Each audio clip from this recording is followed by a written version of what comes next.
Okay, unang-una kay Stariray, makikita ninyo may fog lamps na siya dyan. Yan. So, pampakumpleto ng mukha. Kasi pag walang fog light, kitang-kita yung loob dun sa may bandang condenser. So, pangit, parang butas. Nilagyan ko na rin ng fog lamp para medyo dagdag ilaw pag dumaan tayo sa foggy streets of Tagaytay and Baguio. Yan. So, super yellow, halogen. Meron yung cover eh. Ito eh. Pakita ko sa inyo yung cover niya. Yan. Ang gagawin natin dito, yan, pag hindi mo ginagamit, coveran mo. Kasi pag natalsikan niya ng mga bato sa expressway, basag ang fog light. So malaking bagay din yang mayroong cover. Pero ang gagawin ko dyan, hindi pa yung tapos, kasi nga halogen lang siya. Yan yung mainit, yung bumbilya, tapos ang lakas sa battery. Gagawin ko dyan, bubutasin ko yung likod, tataniman ko ng projector lamp na super yellow na LED.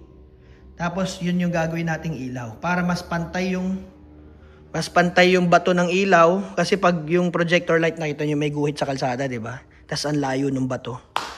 So yun yung gagawin natin. Mas matipid sa baterya, mas malakas yung bato. Pero yellow pa din. Okay? So next natin ginawa rito, after ng ilang taon, sa wakas napaltan din, ay itong shock niya sa likod. Yung door stay. Wah! Sarap sa pakiramdam. Grabe. So, nakita nyo naman, di ba? Mayroon na siyang shock. So, nung nabili ko to, sira na yan. Ang gamit ko dyan, ito. Parang hood. Ginaganyan ko pa yan, oh. Tinutukod ko pa yan dito. Ayan, nakaganyan yan. Kaya lagi itong nandiyan sa likod. Pero ngayon, may shock na siya. Ilang taong kung tiniis yan bago napaltan. Bakit po ilang taon? Sabi nga, yung kotse ng mekaniko, hindi niya kayang gawin basta-basta. Pero yung kotse na iba, nagagawa niya. Laging bukas na yan, tsaka na yan. Next time na yan, di nang binubuksan masyado yung likod niyan. Ikaw lang naman sumasakay dyan. So ngayon, sa wakas, napakasaya ko. Napaltan na. Laking bagay. Ilang beses na rin kasi ako nauntog dito, nababagsakan ako. Ayan. So, yan yung mga napalta kay Stariray. Ito pang isa. Sensya na kayo, may ubo. Galing ako sa ospital eh. So, ito, wiring. Naayos na namin yung mga wiring. So, nakatape na, nakahilera na yung mga relay, fuse box. Pagdating na lang ng dashboard, tsaka namin yan ipoposisyon ng maganda sa ilalim. Tutornilyo natin yan para naka-align siya. Tapos, dito rin, yan, naibalutan na yung mga wiring. Yan, nabalutan na siya. Okay na, malinis na. Yung mga naglo-loose connection, naayos na rin namin. So, ito, fender mirrors, ikakabit na lang, bubutasin. Ito, wala kasi siya eh. Tagal na, tinitis ko si Stariray. Pag may nagtatanong, pwede makicharge. Wala akong saksakan eh. So, ngayon, magkakaroon na siya. Pagdating ng dashboard, ibubutas ko lang to. Connection nito, napakadali lang. May positive, tsaka may negative. So, hindi kayo magkakamali. Ayan o. Diba? Ikakabit nyo yung wire nito dun sa pagsinusi ninyo, tsaka lang nagkakaroon ng buhay yung linya. Kasi pag yung nakababad sa battery, positive, negative, pwede kayong magkaroon ng problem na batang kayo, mga ganun. So, yeah. Yun yung mga nangyari kay Stariray. Dito naman tayo kay Sprinter. Marami pa dyan. Kung napapansin nyo, may mga X na puti.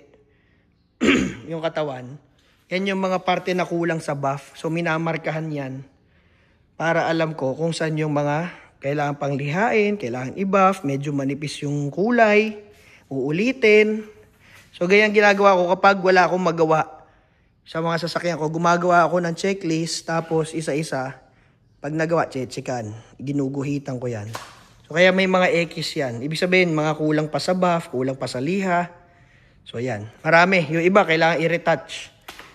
Yan ang mga ginagawa ko dito. Kapag wala tayong ibang ginagawa.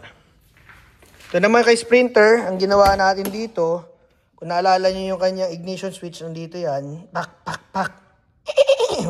O, diba? Ngayon, nilipat na namin dito sa gitna. O, diba? Aangat mo yan. Click. Tapos ito rin, ignition, accessories, di ba?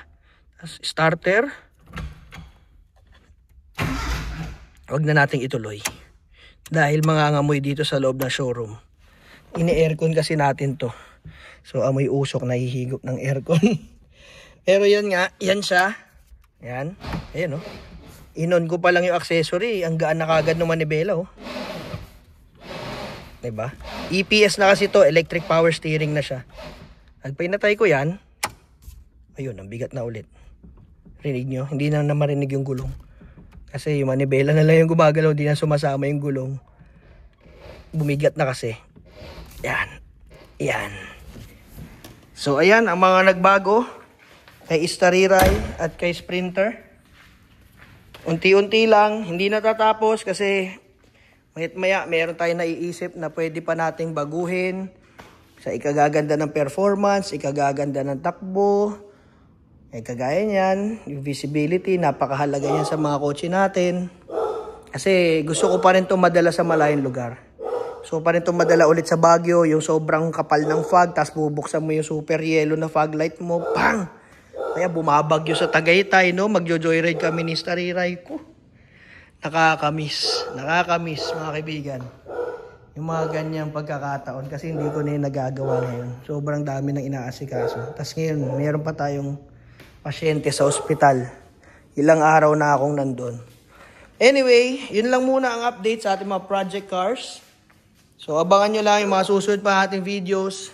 Kasi marami pang magaganap dito sa mga to. Si Tito, ayun sa labas. Nagpapaaraw para mas tumigas yung pintura.